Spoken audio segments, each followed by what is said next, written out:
Good to see you all here. Talk about this very, very important subject, the Congo. I know that it's a major country which I've had an interest for a long time, since it first became an independent republic. There have been difficult times, and no doubt our speakers will touch on those difficulties now. We have with us, I'm very pleased to say, my colleague Liz McKinney's MP, who's the Shadow Foreign Minister for Sub-Saharan Africa from the Labour side. So she's hopefully going to be a minister before long when we have a general election, but we keep our fingers crossed and hope. And we have three speakers this evening. We have Mrs. Justine Kasa-Vubu, she's on my right here. We have Mrs. Antoinette Kinkela, further right, and Richard Semitego on my left over there. But we also have with us Mrs. Victoria Dimanja, the leading figure in you as well. So, and it's about Congolese women speaking out, and from a woman's perspective, and I'm very pleased we have a woman shadow minister here as well. If we had a woman chair, well, I have to be the chair, there has to be a man. I apologise for that. But anyway, perhaps without further ado, we've got the room until 8 o'clock. We don't have to use all the time, obviously, but we will do our best to stay within the time anyway. But just before we start, would it be a good idea if we allow Liz to say a few words, our Shadow Minister, just a few words of welcome? Yeah. Okay, thank you, Kelvin, and it's a pleasure to be here with everybody. Thank you very much for sending an invitation to the Shadow Foreign Office team. I'm here representing the Shadow Foreign Secretary, Emily Thornbury, who's also a woman. So we do quite well with equality, diversity and gender balance on our Shadow Foreign Office team. I've come here to learn from you.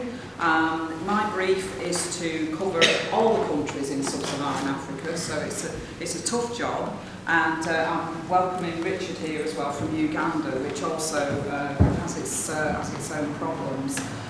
So I'm very much looking forward to what you've got to say, so that I can then try and act upon that. And I think you probably share my concerns about democracy in the Congo, and about President Kabila just hanging on. And I think we really need to do what we can in the UK to try and ensure that elections are held in DRC in a free, fair and democratic manner.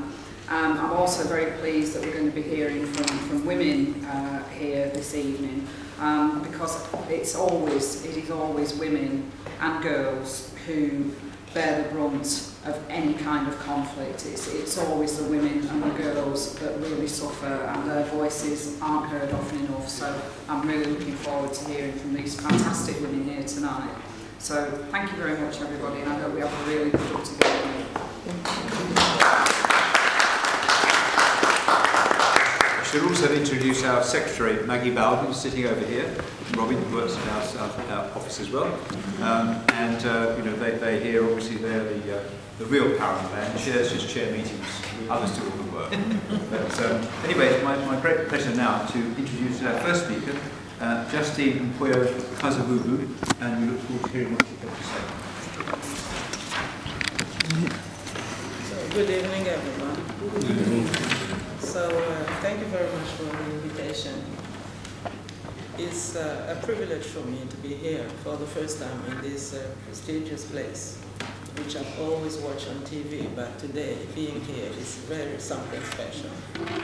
So, the honor is mine, with a spirit of humility and also respect and mutual understanding, because I come here to see how we can sort out the future between the United Kingdom and the Democratic Republic of Congo.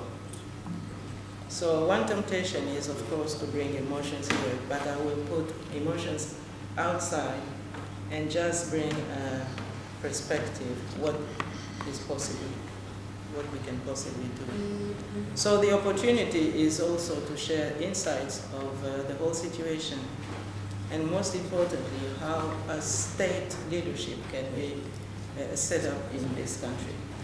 And of course, I'm aware that much has been said, and much has been also written on the situation and the crisis, above all in humanitarian crisis, the tragedy of millions of families in Congo, displaced persons, out of which women and little girls have paid a high price. I know that this is not an easy issue, but one question rises up immediately. Have we drawn the lessons from this tragedy? And my answer on our part is no. Have we given some answers? And here I would say we sometimes give answers, but bad ones, inappropriate answers. But this is our responsibility. Therefore, I think that as political leaders, we must bring a clear vision. The train of DRC must be put on the right track so we can know where we are going, and we can also look for a sustainable development. How? I think we have to set priorities. And to recover this country, I think economy must take the first place. Why? Because it needs to look for good governance. It needs also to take care of transparency, how we deal with things and with situations, and how honest we are to do this task. It also needs a partnership on a win-win basis. And by economy, I think that it will reduce impoverishment of our people. It will also reduce unemployment. In other words, doing business, this big issue, will call up investors who need rule of law and also a safety climate, because this will help to increase employment and also to increase purchase power for the people. And it needs also structural reforms, appropriate decisions to be taken. How do we see Congo within the 10, 15, and 30 years ahead? I think this is a big question. But by setting this question, it will have an immediate impact on education, healthcare, welfare, standard of living. And that means a lot for me as a mother first, and then secondly as a political leader. And last but not least, I will say also that security issue is a very complex question.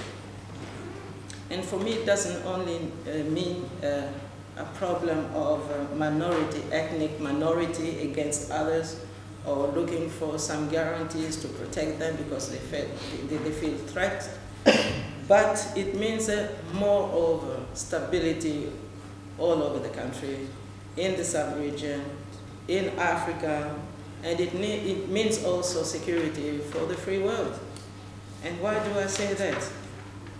We do understand that security as an international issue affects also democracy in Congo.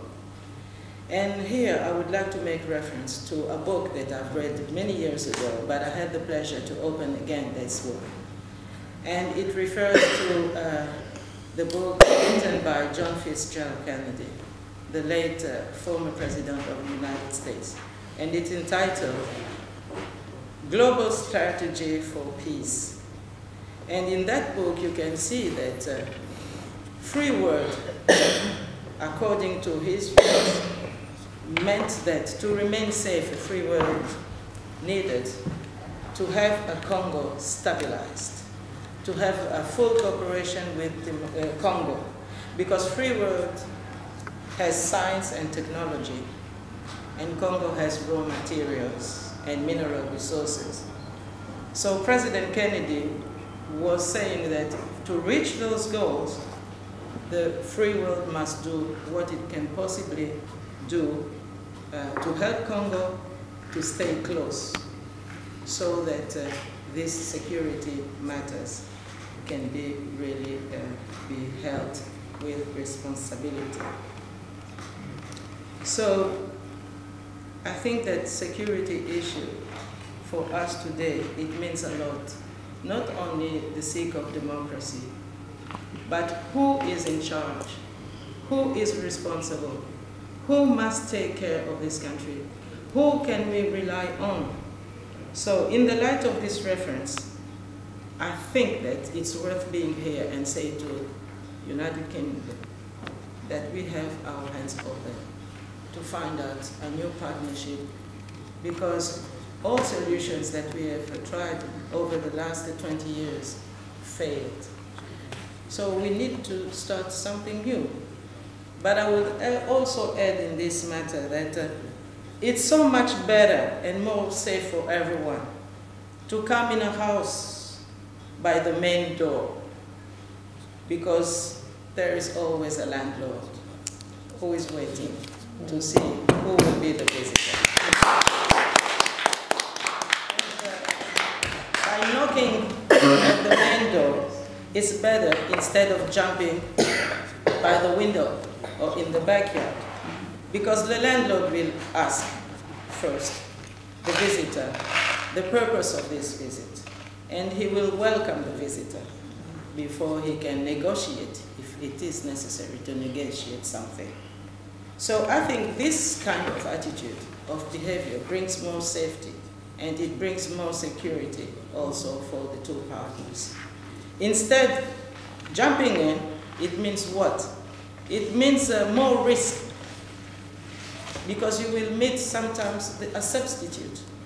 You will also meet sometimes a complicity hidden in the bush, because a spare bullets can always burst from somewhere in the bush. So it may be interesting to deal with that substitute in the beginning, because the game is always so joyful in the beginning, but in the long run, you all are losers.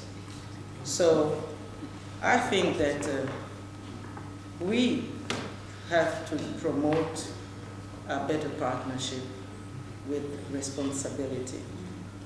And what I'm asking here to UK is to look at us, because we bring an alternative to the current situation. We know we have the ambition to communicate, we have the ambition to develop the country, we have also the ambition to maintain Congo around the free world, because this is where our country's destiny is meant to be and to remain. So we don't consider international communities like our enemies, but potential partner. And we are not here to blame anybody, but to improve things. And in conclusion, I will say that having heard all this, I think that for the time being, elections cannot be held in this situation. We need something else that will prepare these fair elections expected by the people. Therefore, I fully agree with those who promote a period of transition without all these incapacities that we have seen during the last month, and especially during these 2 last years. And these 2 last years represent a period where everyone on the spot is outlawed. So that was my main message today. And of course, I'm ready to answer any questions that may arise after our presentation. Thank you.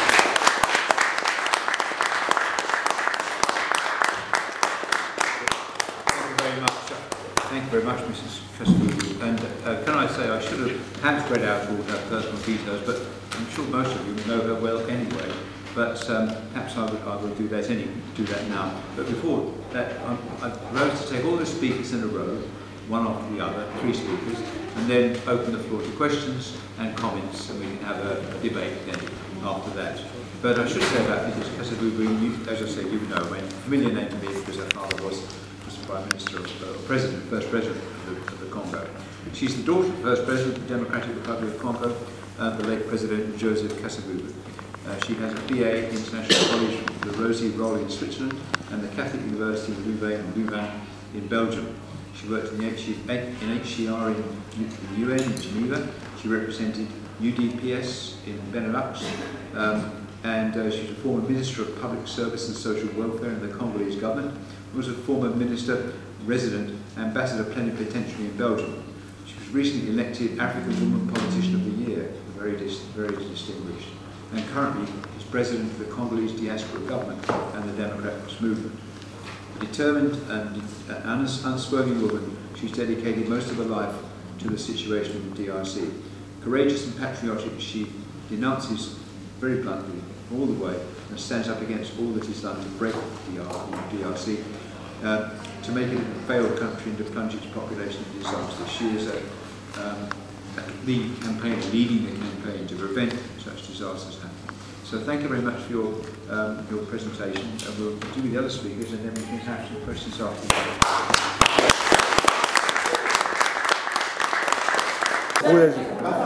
Merci. Na pasteur Bobo. Ngai komo na Claude Kanikaka.